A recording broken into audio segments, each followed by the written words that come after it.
what you are, what job you have chosen, do it well, do it with love. Without love, you are dead before you die. Itu berkata, yesterday I was young, I want to change the world gitu. Dulu tuh saya tuh muda, saya penuh semangat, saya tuh ngerasa dunia itu bisa dirubah. Karena seniman yang baik, yang unggul adalah nu bisa ngigelkeun jeung ngigelan hirup.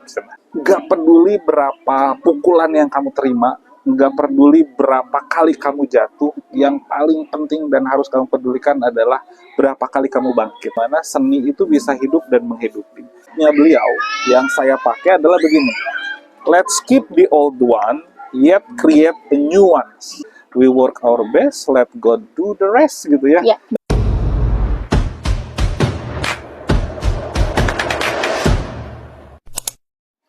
Assalamualaikum warahmatullahi wabarakatuh. Shalom, Om Swastiastu, Namo Buddhaya, salam kebajikan dan salam sejahtera bagi kita semua. Sampurasun. Hari ini saya berkesempatan bertemu bahkan berbincang langsung dengan salah satu sosok inspiratif yang berkecimpung di dunia kesenian. Tidak hanya sebagai Kepala Departemen Bizdev di PT Saung Angklung Ujo, beliau juga aktif sebagai produser kreatif. Sesuai dengan tema pembicaraan kita hari ini, di balik harmoni angklung, kisah Kang Satria Yanuar Akbar merawat warisan budaya dan menyemai harapan lewat Saung Angklung Ujo. Pada wawancara kali ini kita akan mengulik sejumlah informasi dari sosok inspiratif yang tidak lain dan tidak bukan adalah Kang Satria Yanuar Akbar. Wilujeng enjing Kang. Sampurasun. Boleh nih Kang, sebelum kita masuk ke wawancara hari ini, boleh sedikit aja memperkenalkan diri terlebih dahulu. Halo semuanya, perkenalkan nama saya Satria Yanuar Akbar. Saya adalah seorang praktisi pariwisata, praktisi seni, dan juga peneliti khususnya di bidang seni, kebudayaan, dan pariwisata. Saya tinggal di Bandung saat ini. Di Bandung.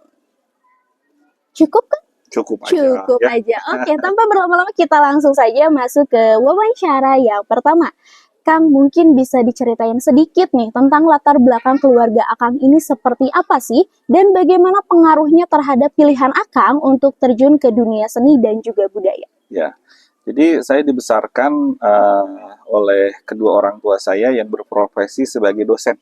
Sebagai dosen. Jadi kedua orang tua saya kebetulan dosen di Universitas Padjadjaran di Unpad. Nah, sejak kecil ini karena orang tua dosen ya, saya selalu ditanamkan hal-hal yang sifatnya logik, eksakta, firm gitu ya.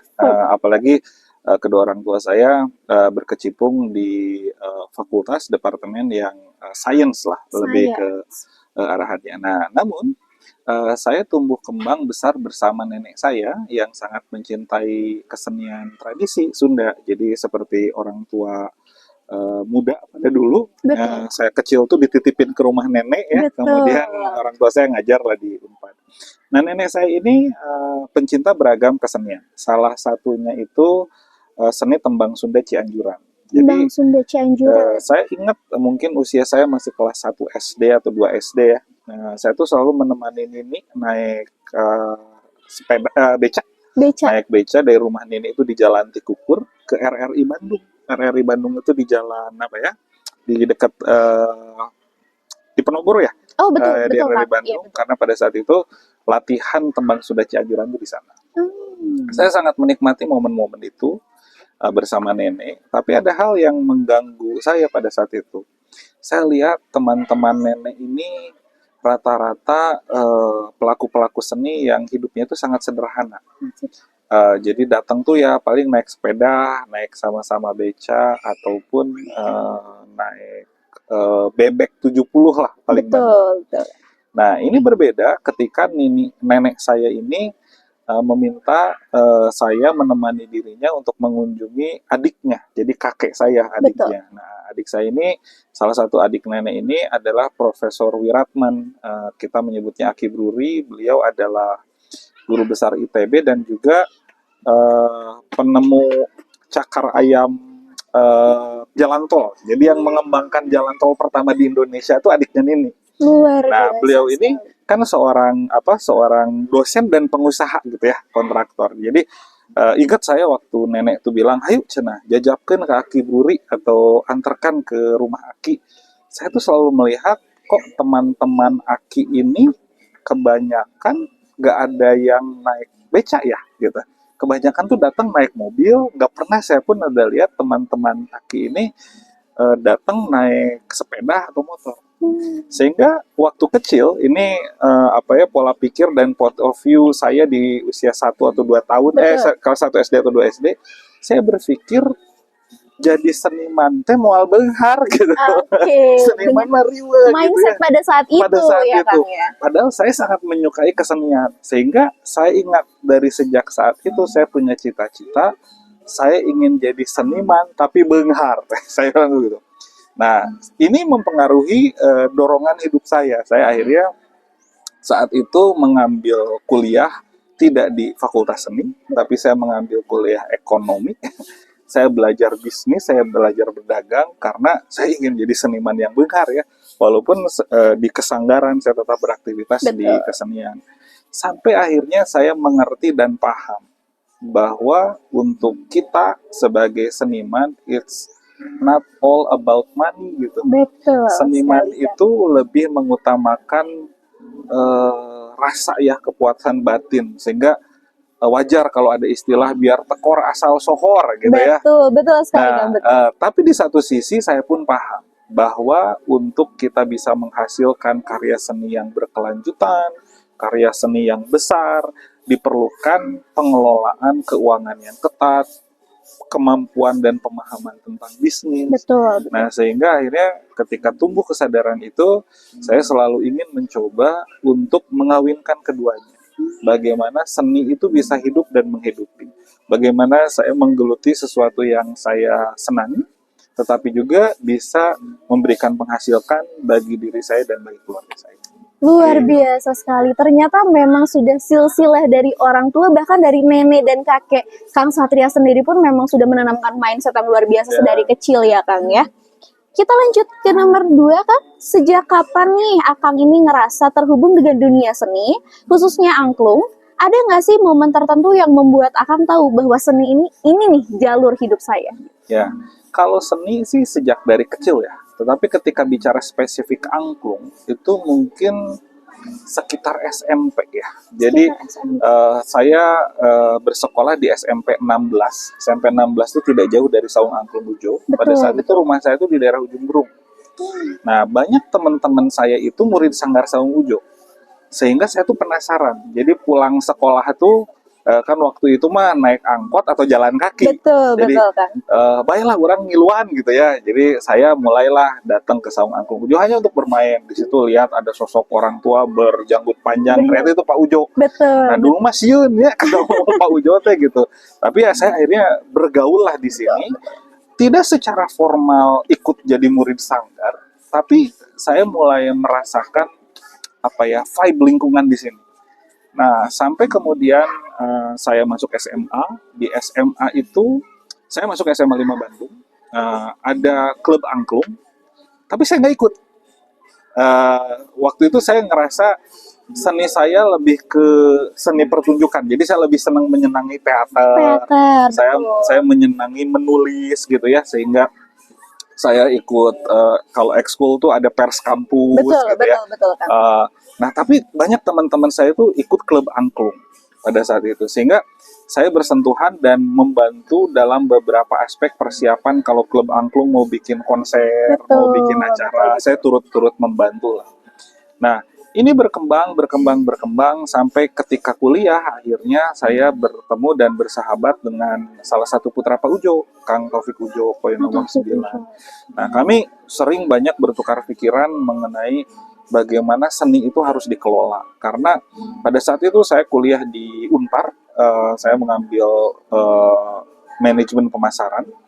Dan saya melihat di Indonesia belum ada, di Bandung ya, pada saat itu belum ada sanggar yang memiliki konsistensi pengunjung seperti Saung Angklung Ujo pada saat itu. Jadi ketika saya bertemu dan berkenalan dengan salah satu putranya Pak Ujo, saya sering banyak bertukar pikiran bagaimana sebaiknya mengelola ini dalam perspektif bisnis dan perspektif lainnya gitu. Dan kami nyambung pada saat itu, sehingga saya ingat tahun 2003 atau 2004 Kang Opik meminta saya bergabung dan bergabung, tapi di manajemennya tong main, cenah tong nabeh gitu kan. Betul. Karena kurang di manajemen. Nah, saya bergabung di sini dan ketika saya bergabung di sini, saya happy karena saya merasa saya punya apa ya, ruangan yang saya bisa menyalurkan hobi saya. Jadi ibaratnya berpikir tentang manajemen dalam konteks manajemen kesenian ada tempatnya, tapi di sela-sela ketika capek tinggal naik ke panggung, ikut main gamelan, ikut menari, ikut menabuh angklung. Jadi sesuatu hal yang saat itu membahagiakan ya. Nah, disitulah saya mulai menekuni ini menjadi sesuatu yang serius. Serius. Berarti memang selain pekerjaannya memang sudah sesuai dengan passion Akang kuliah pada saat itu, hobinya juga tetap jalan ya Kang ya, Yes, tetap membuat senang gitu. walaupun begini ya, pada awalnya banyak pertentangan. Satu, orang tua saya nggak pernah melihat apa yang saya geluti pada saat itu adalah sebuah karir. Sehingga saya masih ingat ya, almarhum ibu saya itu selalu berbicara, ingat cenah tong ngagugulung karesep. Nah, tapi di satu sisi, apalagi setelah lulus kuliah ya, saya dihadapkan pada apa persimpangan di mana teman-teman saya bergabung dengan multinational company, dengan BUMN ya atau yang lain Kang, itu betul. firm. Sementara ada satu sisi teman-teman saya yang berkesenian, walaupun kadang-kadang tidak, ya apa namanya ya, kalau kita bicara kasat mata keuangan di Indonesia pada saat itu ya kesenian bukan sebuah karir. Betul. Tapi yang menguatkan diri saya kembali ingat pesan Pak Ujo. What you are, what job you have chosen, do it well, do it with love. Without love, you are dead before you die. Pak Ujo selalu menekankan bahwa pekerjaan apapun, kalau kamu lakukan dengan sungguh-sungguh, dengan passion, dengan kecintaan, itu tuh akan berbalik kepada diri kamu. Betul. Tidak dalam konteks materi ya, Betul, tapi Kak. dalam apapun. Betul. Dan saya ingat bahwa di ajaran keluarga saya selalu menekankan bahwa uang itu adalah akibat, bukan tujuan. Jadi heureuina gitu ya, sambil bercanda tuh selalu berseloroh, uang tuh nggak penting tapi vital. Karena ya kita pun juga nggak bisa hidup tanpa uang ya. Tapi Betul sekali Kak. jangan jadikan itu sebuah tujuan. Nah, ketika saya ingat kata-kata Pak Ujo itu, saya memantapkan diri saya akan menjadikan hal ini sebagai profesi. Tahun pertama, tahun kedua agak sulit dan agak rumit. Keluarga sempat tidak setuju. Tapi alhamdulillah dengan kesungguhan saya mulai mendapatkan beberapa penghargaan dari industri. Saya ingat di mungkin tahun 2007 atau 2008 saya mendapatkan penghargaan dari Bank Danamon sebagai tokoh muda yang dianggap berhasil melestarikan tradisi tingkat nasional. Kemudian saya mendapat penghargaan dari Ernst & Young sebagai Young Entrepreneur of the Year pada saat itu. Buat kalangan teman-teman industri bisnis, Ernst & Young itu penghargaan yang prestisius pada saat itu. Betul sekali Kang. Banyak teman-teman saya di kampus agak kaget. Saya cerita pada saat itu bukan saya jago enggak, tapi industri ini kan unik, jadi susah ada pembandingnya. Betul. Kemudian saya sempat dinobatkan jadi tokoh muda pilihan Liputan 6 dari SCTV. Dan juga beberapa penghargaan lain, pemuda pelopor Kota Bandung dan lain sebagainya. Nah, hasil pencapaian itu meyakinkan keluarga saya, meyakinkan kedua orang tua saya bahwa oh ternyata saya itu betul, saya itu serius. Dan setelah itu akhirnya tentu kedua orang tua saya memberikan restu dan saya mulai menggeluti secara jauh lebih totalitas. Masya Allah. Ternyata memang untuk bisa sampai di titik ini juga dulunya pasti ada pro dan kontranya terlebih dahulu ya Kang ya. Tidak semulus yang orang lain lihat seperti itu ya Kang ya. Oke Kang, setiap perjalanan pasti ada yang namanya sebuah tantangan.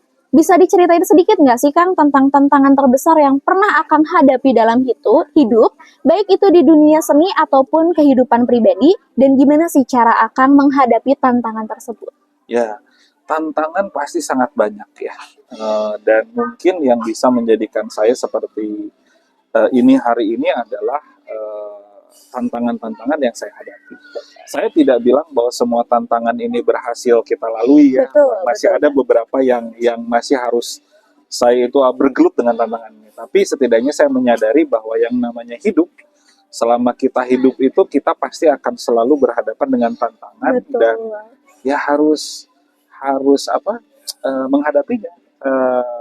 Saya ingat gitu sebelum saya masuk ke Converse menjawab pertanyaan tadi, Betul. film Rocky pernah nonton? Sylvester Stallone, mungkin kalau angkatan Sepertinya Suci belum lahir ya Pak ya. tapi boleh nonton lah. Jadi Rocky Balboa itu adalah orang imigran Italia dalam dongengnya yang dia hidupnya kekurangan tapi kemudian dia memilih karir jadi petinju dan sukses. Nah, saya waktu kecil film itu ada dan film itu sangat inspiratif karena salah satu kata-kata yang saya ingat itu adalah begini. Nggak peduli berapa pukulan yang kamu terima, nggak peduli berapa kali kamu jatuh, yang paling penting dan harus kamu pedulikan adalah berapa kali kamu bangkit. Nah, itu tuh suatu hal yang inspiring gitu ya buat saya waktu masih kecil. Nah, sehingga ketika kita menghadapi hidup, itu yang menjadikan cobaan dan pegangan saya. Nah, bicara masalah hidup, banyak. Ketika awal saya memilih jalan bekerja di bidang seni dan budaya, seperti saya tadi katakan, keluarga awalnya tidak setuju. Sampai akhirnya keluarga meyakini dan memberikan restunya. Kemudian ketika menikah, nah ketika menikah ini saya dihadapi pada kenyataan bahwa sekarang hidup ini bukan untuk sendiri. Betul. Ada yang di sebelah, saya tidak boleh egois gitu. Betul. Apalagi sekali. kalau teman-teman seniman ya berkesenian kan nggak inget waktu. Kita Betul. berproses, misalkan latihan teater bisa selesai jam 2, jam Betul. 3 gitu ya. Sampai subuh Sampai ya kan subuh gitu. Dan mulai harus mengatur waktu. Itu kesannya sederhana tetapi cukup luar biasa. Betul, betul. Sampai guru saya itu mengatakan kepada saya, ingat cenah ya, seniman yang baik, yang unggul adalah nu bisa ngigelkeun jeung ngigelan hirup cenah. Yang bisa menerima kenyataan hidup tapi juga bermain di irama kehidupan itu sendiri gitu. Nah, saya mulai align dengan itu. Nah, saya pada saat itu bergabung di Saung Angklung Gujo dan setelah saya menikah pada saat itu di tahun 2010, akhirnya 2011 itu saya izin kepada Saung Angklung Gujo untuk resign. Nah, saya mencoba mengepakkan diri sendiri di bidang seni pertunjukan. Saya membuat sebuah agensi produser. Saya terlibat banyak dengan project dan aktivitas di dalam dan di luar negeri. Yang ternyata itu pun saya pelajari baru, gak mudah. Dulu di Saung Gujo kan saya sebagai pegawai ya. Betul. Ketika keluar saya sebagai profesional, sebagai entrepreneur, Betul. gening dagang THC. Tidak semudah yang Tidak semudah yang ya. dibayangkan. Punya pegawai, untung banyak, rugi banyak, begitu ya. Dan kemudian juga saya sempat ada momen saya diminta menjadi konsultan di Sulawesi Utara. Saya kurang lebih 3 tahun tinggal di Sulawesi Utara. Saya belajar juga memahami bahwa ternyata semua keinginan kita itu tidak bisa mentah-mentah kita terima begitu. Betul. Karena kita harus berhadapan dengan teman-teman yang punya perspektif dan mindset yang berbeda. Saya tinggal besar di Jawa dengan kulturnya, ketika datang ke Sulawesi Utara merasa bahwa di Jawa itu ini bagus, di sana kan belum tentu bagus gitu. Betul. Jadi menghadapi perbedaan dan disitulah saya belajar mengenai kebijaksanaan. Jadi kalau mengutip dari Jalaluddin Rumi gitu ya, Rumi itu berkata, yesterday I was young, I want to change the world gitu. Dulu tuh saya tuh muda, saya penuh semangat, saya tuh ngerasa dunia itu bisa dirubah. Betul. Tapi Rumi itu mengatakan, today I'm wiser. Sekarang saya lebih bijak. I want to change myself. Saya mau merubah diri saya. Jadi itulah lika-liku perjalanan hidup yang saya temui hari ini.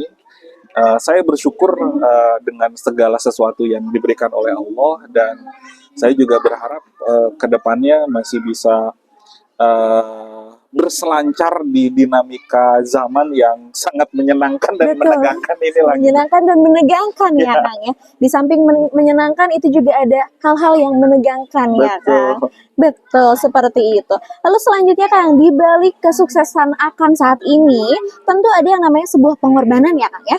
Apa hal yang paling Akang korbankan atau pengorbanan terbesar apa sih yang pernah Akang lakukan dalam hidup untuk mengejar passion Akang di bidang seni dan juga budaya? Ya, nah, yang pertama, saya sekarang memiliki sebuah pemahaman konsepsi baru tentang sukses atau tidak.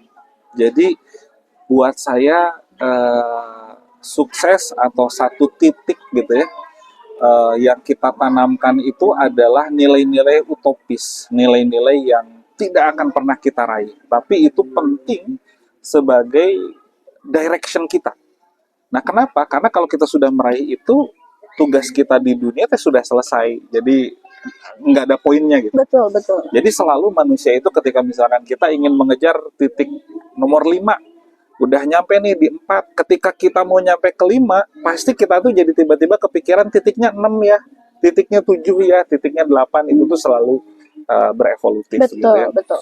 Nah, satu yang ingin saya tanamkan bahwa sukses itu buat saya pribadi berarti kita harus memiliki sebuah target dalam hidup, sebuah harus punya tujuan, purpose of life, dan harus punya kesadaran dan keinginan untuk meraih itu gitu. Jadi buat saya ketika orang itu tidak punya tujuan dalam hidupnya, tidak punya kesadaran dalam hidupnya, maka parameter sukses pun tidak bisa disematkan Betul. bagi diri. Betul. Nah, ketika kita mau meraih tujuan itu, ada dua komponen yang selalu kita hadapi. Komponen yang bisa kita kelola within ourselves ya. Jadi komponen yang bisa kita kelola tuh mood misalkan ya. Betul, betul. Kemauan diri sendiri, saya mau bangun pagi, mau bangun siang, Betul. saya mau sehat, mau enggak, kan itu diri sendiri ya. Dikontrol oleh diri kita Dikontrol sendiri ya. Dan hal yang tidak bisa kita kontrol. Soal kita bisa kontrol itu kan orang di luar itu kan nggak bisa kita kontrol. Betul. Saya mood dalam wawancara ini teh pengen baik tapi suci banget misalkan Betul. ya, kan saya tidak bisa mengontrol suci. Betul, Begitu. betul, betul. Nah, tips atau share yang ingin saya sampaikan adalah ketika kita sudah menetapkan tujuan, kita harus memahami mana yang bisa kita kontrol, mana yang tidak bisa kita kontrol. Dan mari fokuskan diri kita kepada apa yang bisa kita kontrol.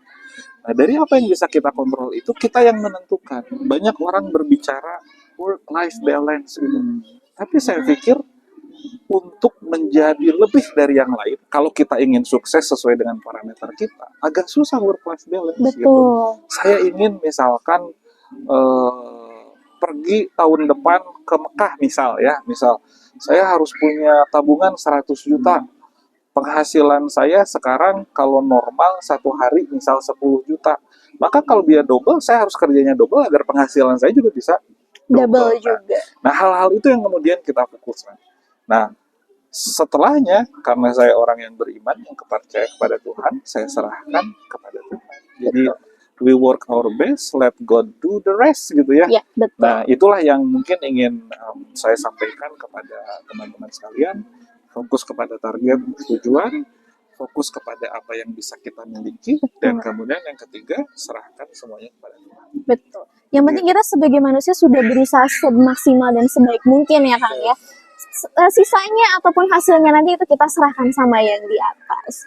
Oke Kang, melihat perjalanan Akang yang begitu kaya akan sebuah petualangan nih Kang, ada nggak sih prinsip hidup ataupun filosofi pribadi yang selalu Akang pegang dalam setiap keputusan yang Akang buat?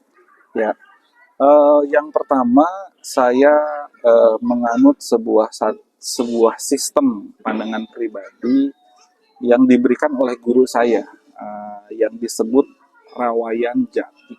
Rawayan Jati. Jadi Rawayan itu adalah jembatan, Jati itu diri. Jadi bahwa saya berpandangan bahwa setiap manusia itu teh harus menemukan rawayan jati, harus menemukan jembatan diri.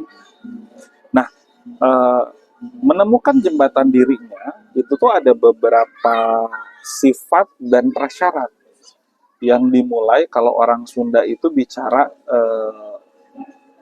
jalmi teh kedah masagi. Kalau suci mungkin pernah mendengar ya.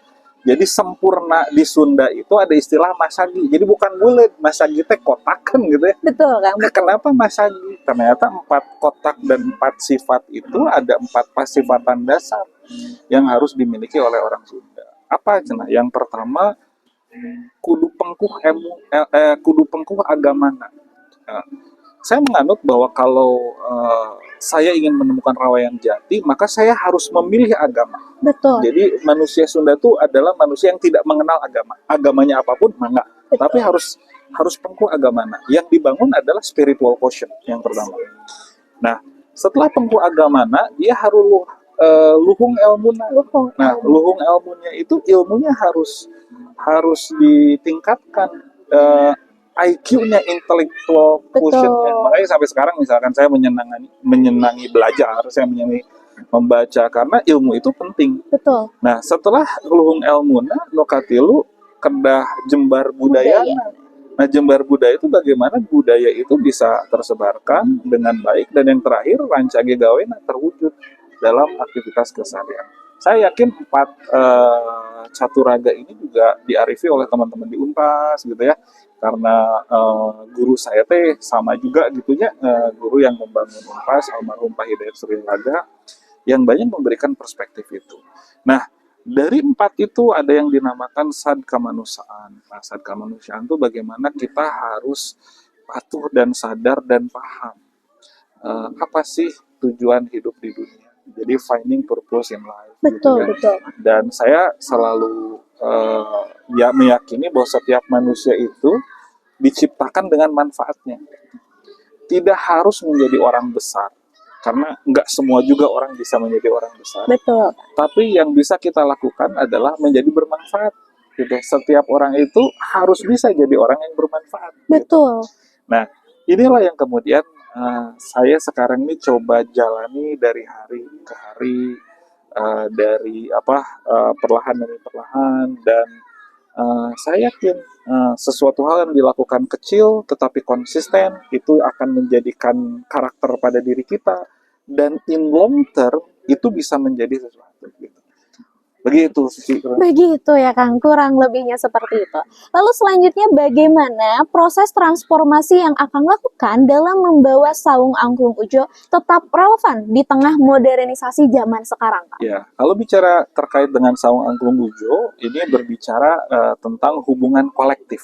Jadi saya di sanggar ini tuh tidak sendiri ya, Betul, banyak betul, teman-teman Kang. saya yang lain, dan saya pun juga ingin menyampaikan bahwa Saung Ujo bisa seperti ini karena kekuatan kolektif.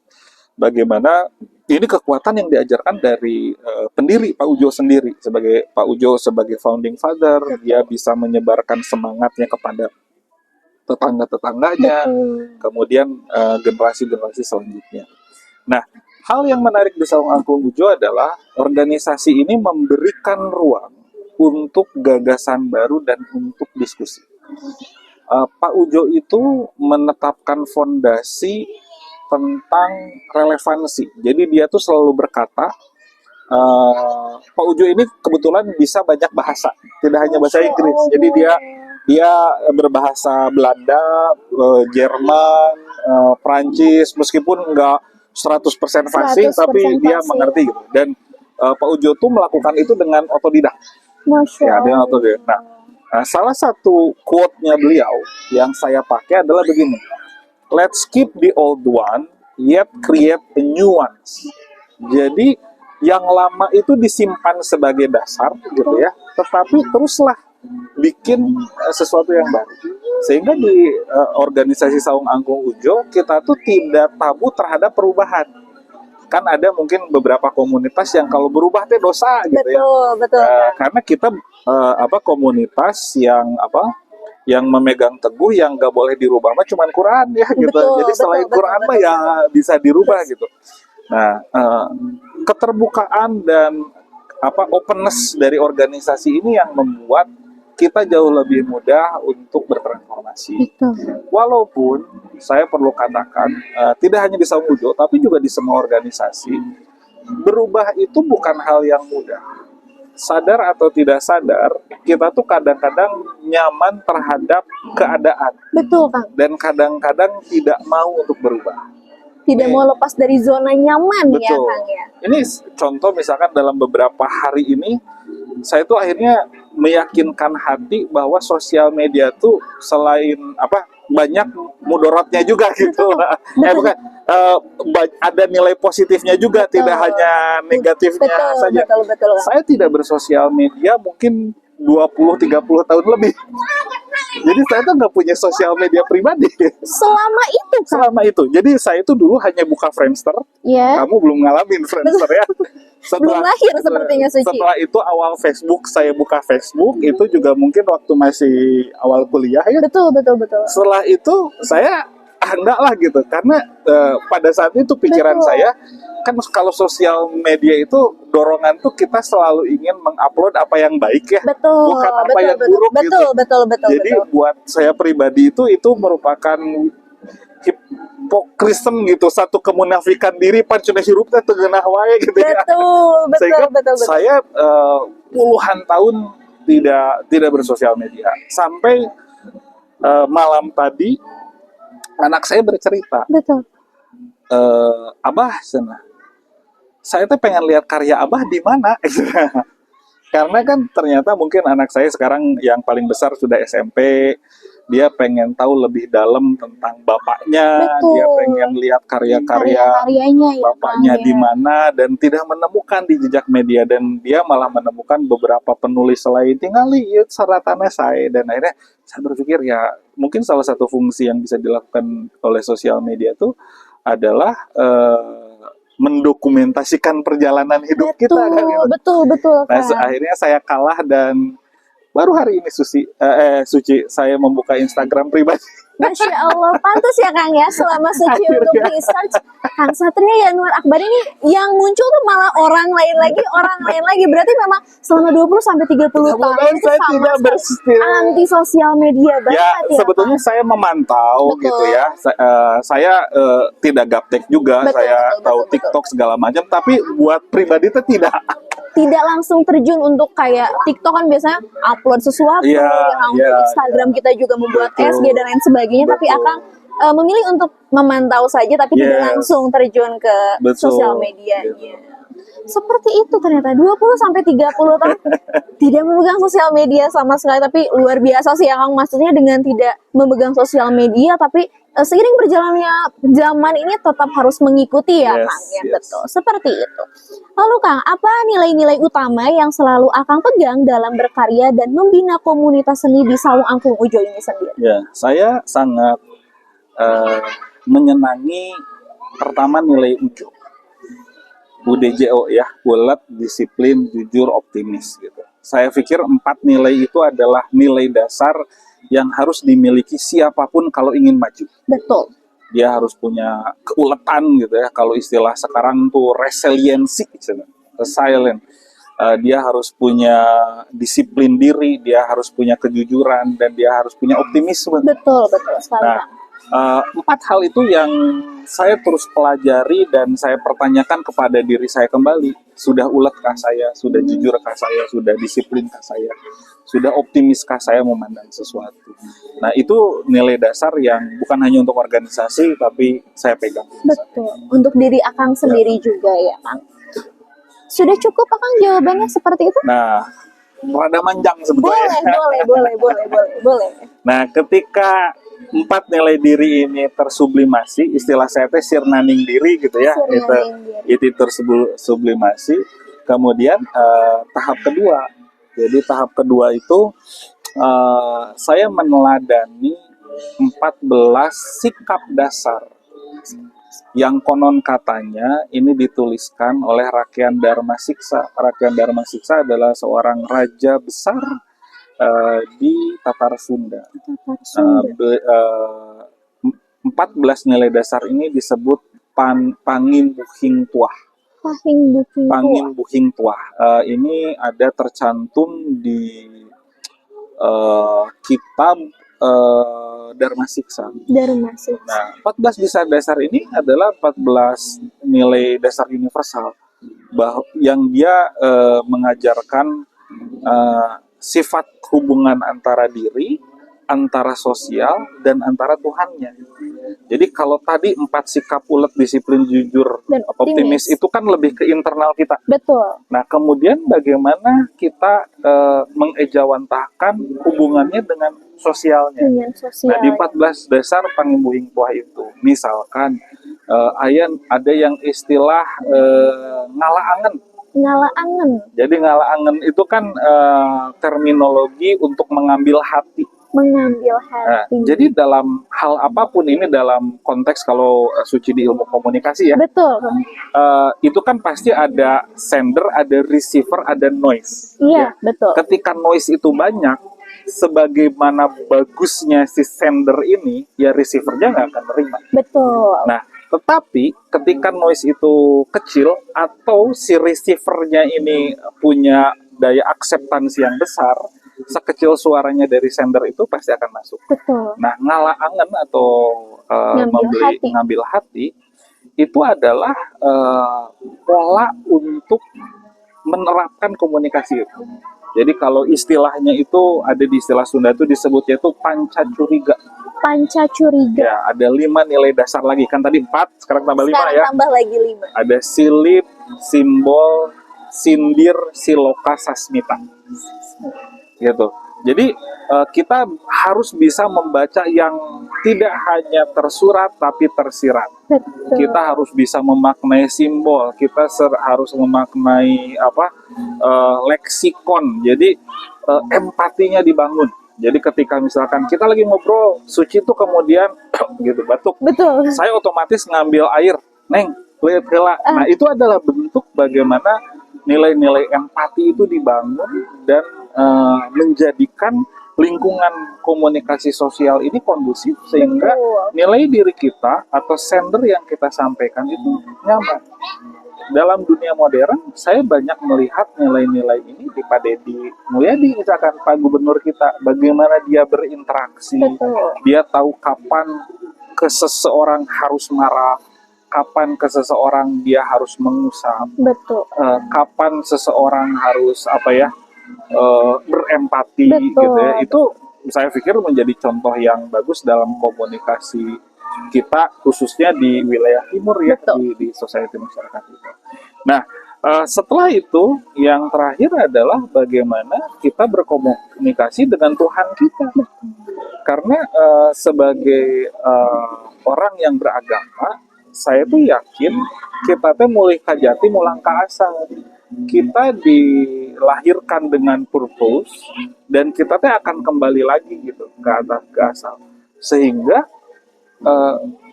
ujungnya itu kan saya selalu berpikir hidup kita itu harus DBAS. Pernah dengar? DBAS? Yes. Baru pertama kali dengar. DBAS itu apa? Dunia bahagia, akhirat surga. Oh, Masya Allah. Gitu ya? Begitu, Kang? Karena kan doa yang diajarkan Nabi kita gitu. Doa sapu jagat, Robana atina fi dunya hasanah wa fil akhirati hasanah wa qina adzabannar. Harus dunia bahagia, akhirat surga. Lalu bagaimana kita mencapainya? Mencapainya itu harus taat. Makanya dinamakan agama.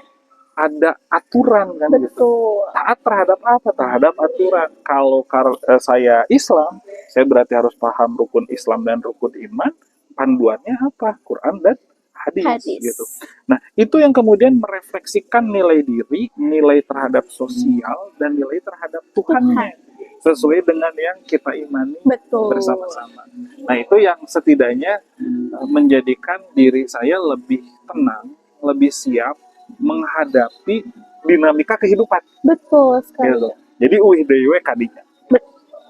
Muter lagi aja seperti itu ya, Kang ya. Lalu selanjutnya, Kang, dalam perjalanan Akang mengelola Saung Angklung Ujo, apakah ada momen atau pengalaman yang benar-benar menginspirasi Akang banget nih untuk terus berinovasi dan mengembangkan ekosistem seni yang berkelanjutan? Yes.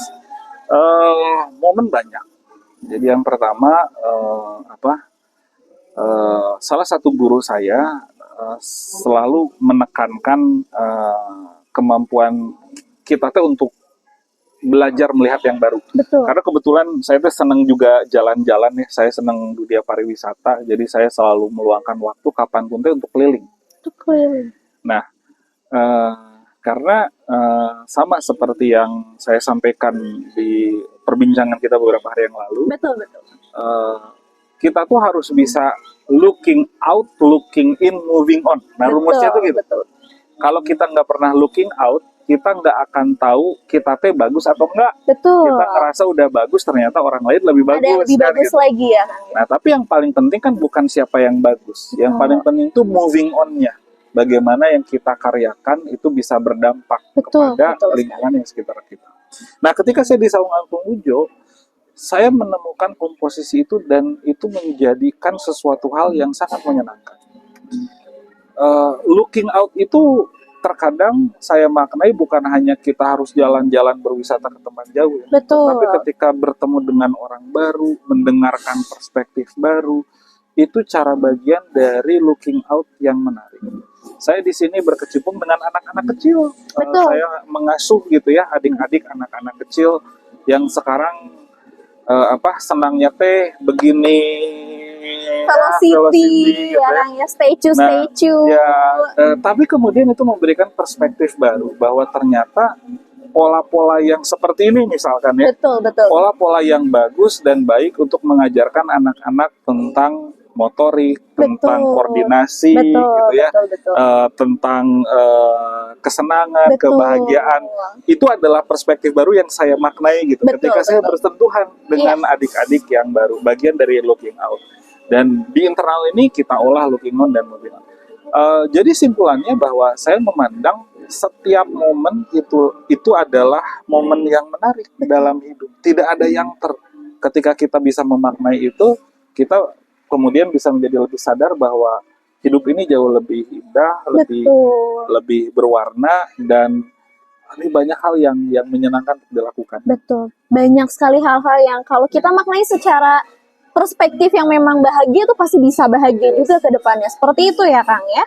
Lalu Kang, dalam pengembangan desa wisata Ujo Ekoland, bagaimana Akang mengintegrasikan konsep ekowisata dengan pelestarian budaya dan apa harapan Akang terhadap masa depan desa wisata tersebut? Ya, yang pertama kaitannya di Ekoland, kami mencoba mempraktekkan sebuah prinsip berkelanjutan. Kalau di terminologi pariwisata dikenal dengan sustainable tourism.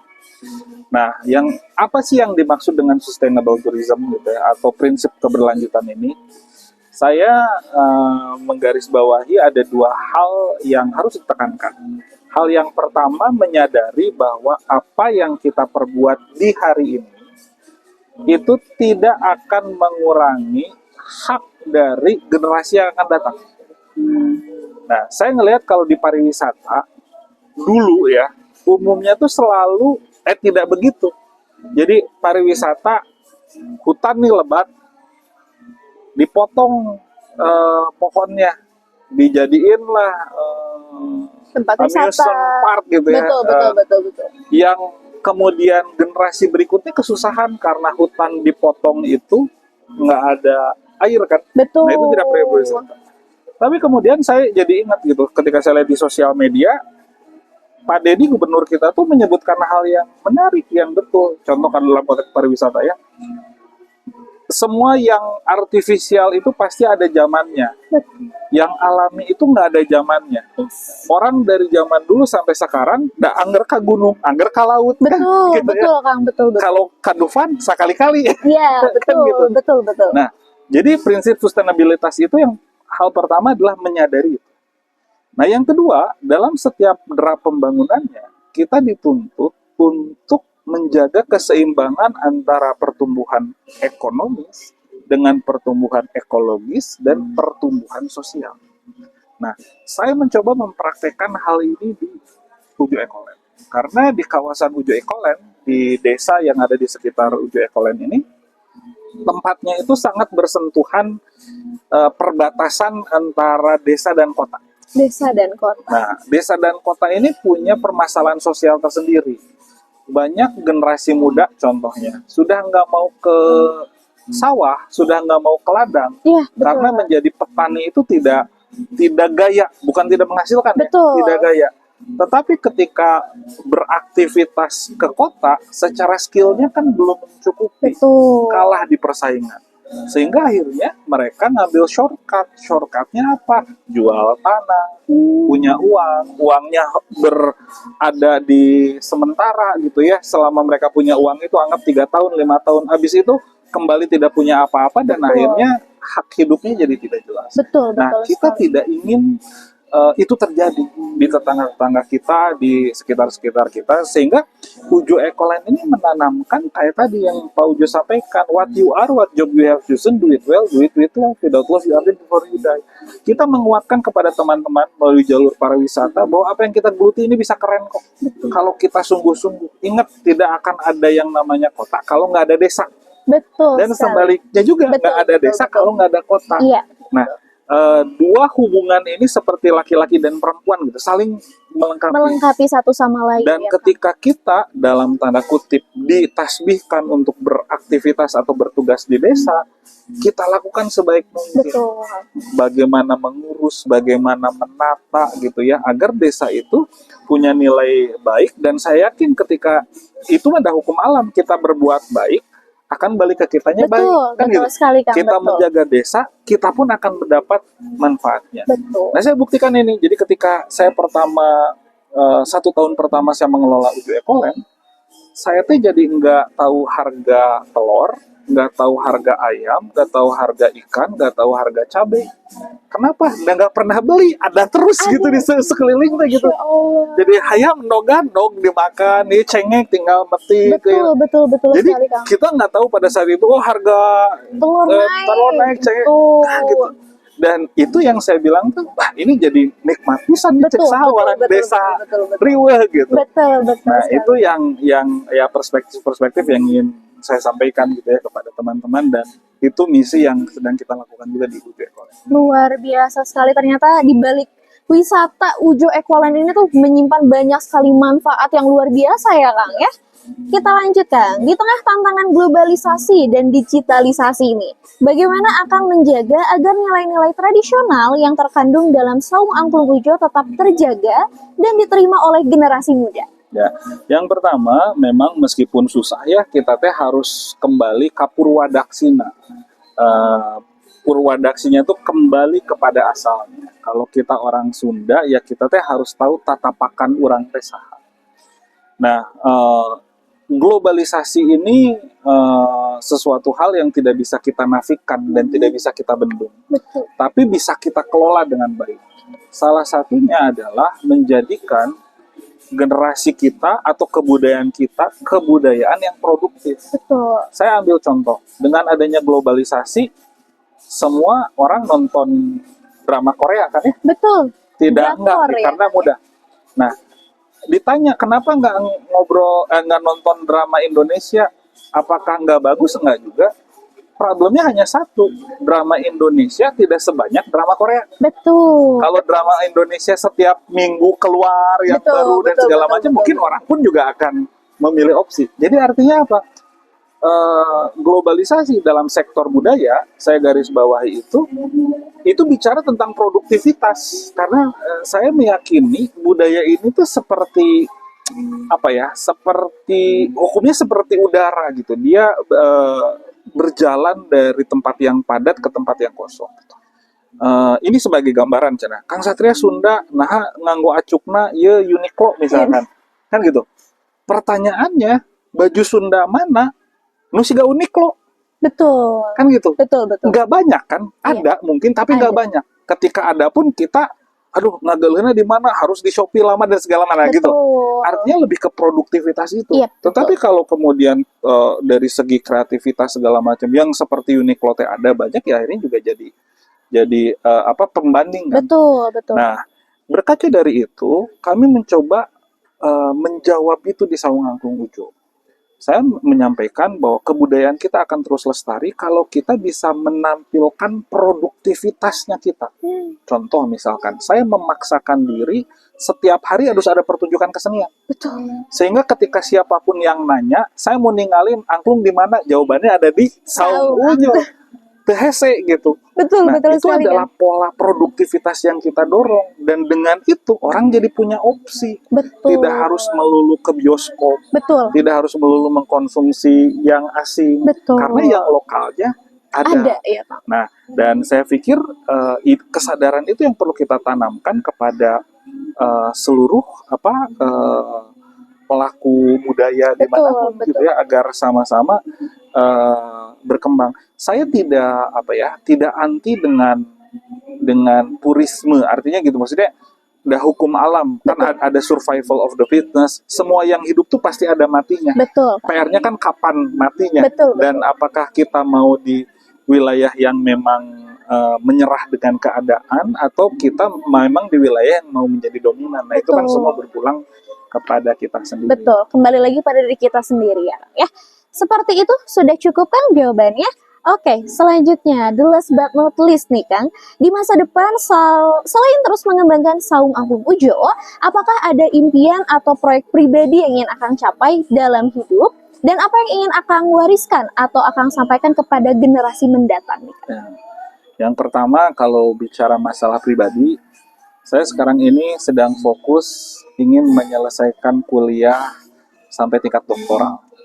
Amin, insya Allah. Ternyata tidak mudah. Betul. Gitu. Saya kembali lagi ke bangku sekolah, ke bangku kuliah, riut gitunya, tapi ya itu harus dijalani ya Kang ya. Dan yang kedua, saya ingin mengikuti jejak guru-guru saya, memberikan sebanyak-banyaknya peninggalan ilmu. Jadi saya ini sekarang lagi banyak mengumpulkan catatan-catatan tulisan saya yang tercecer, naskah-naskah, beberapa gagasan yang saya tuliskan dalam bentuk buku. Betul, gitu. betul. Karena sejatinya bahwa kalau kita di Islam, kan yang akan menyelamatkan kita di kubur itu adalah Amal jariah. ya, anak yang soleh, ilmu yang bermanfaat, kemudian amal jariah, sedekah jariah. Dan semua itu hal yang bisa kita kelola kan. Gitu. Nah, jadi itu mungkin biggest goal saya saat ini, ingin menuliskan apa yang saya pikir baik untuk kebaikan dan spreading ya good news, kebaikan buat banyak-banyak orang. Masya Allah. Kalau pesannya nih Kang, untuk generasi mendatang tentang seni budaya yang ada di Indonesia ini tuh seperti apa? Ya, nah yang pertama mual bogoh muntewanoh gitu ya. Jadi pesan saya yang pertama untuk seluruh penonton, terutama generasi muda, mulai kenali dulu yang dekat dengan kita, yang ada di sekeliling kita, untuk setelah kenal mencintai. Kenapa? Karena Tuhan ini tidak menciptakan kita tanpa alasan. Kita tidak sekonyong-konyong diciptakan jadi orang Sunda, jadi orang Jawa, jadi orang Padang, atau jadi orang Papua. Kita punya tugas masing-masing di dunia ini, dan dalam tanda kutip tugas kita pula lah untuk mencari tahu apa yang dititipkan oleh Tuhan di dunia ini. Betul. Nah, salah satunya dengan menggali apa yang terdekat dari kita, menggali tradisi, menggali kearifan lokal, sehingga mudah-mudahan itu bisa menjadi insight buat kita berkarya di dunia ini. Luar biasa sekali pesan untuk generasi muda mendatang, khususnya juga untuk Suci ya Kang ya, karena kebetulan Suci masih muda Kang, Suci masih muda. Buat teman-teman juga, itu dia perbincangan kita hari ini dengan Kang Satria Yanuar Akbar. Suci ucapkan terima kasih banyak Kang Satria atas waktu dan kesediaannya untuk berbagi kisah, pengalaman, dan pandangan yang sangat inspiratif pada hari ini. Perjalanan Akang dalam merawat dan mengembangkan seni budaya Indonesia, khususnya angklung, serta komitmen Akang terhadap keberlanjutan sangat membuka wawasan kita semua, khususnya Suci pribadi. Kita belajar banyak tentang bagaimana seni dapat menjembatani antara tradisi dan juga inovasi, serta bagaimana seni dapat memberikan dampak yang positif, yang luas bagi masyarakat dan juga lingkungannya. Semoga langkah-langkah yang telah Akang tempuh akan terus menginspirasi generasi muda Indonesia Kang, untuk lebih peduli terhadap warisan budaya kita, serta berani menciptakan perubahan melalui karya-karya yang penuh makna. Saya berharap Saung Angklung Ujo juga bisa terus berkembang ya Kang, menjadi pusat pelestarian budaya yang menginspirasi banyak orang, tidak hanya di dalam negeri tapi bisa ke mancanegara. Oke, sekali lagi saya ucapkan terima kasih banyak Kang Satria. Itu dia perbincangan kita hari ini dengan sosok inspiratif yang berkecimpung di dunia kesenian, yaitu Kang Satria Yanuar Akbar. Saya Suci Fitri Amelia pamit undur diri. Wassalamualaikum warahmatullahi wabarakatuh. Waalaikumsalam.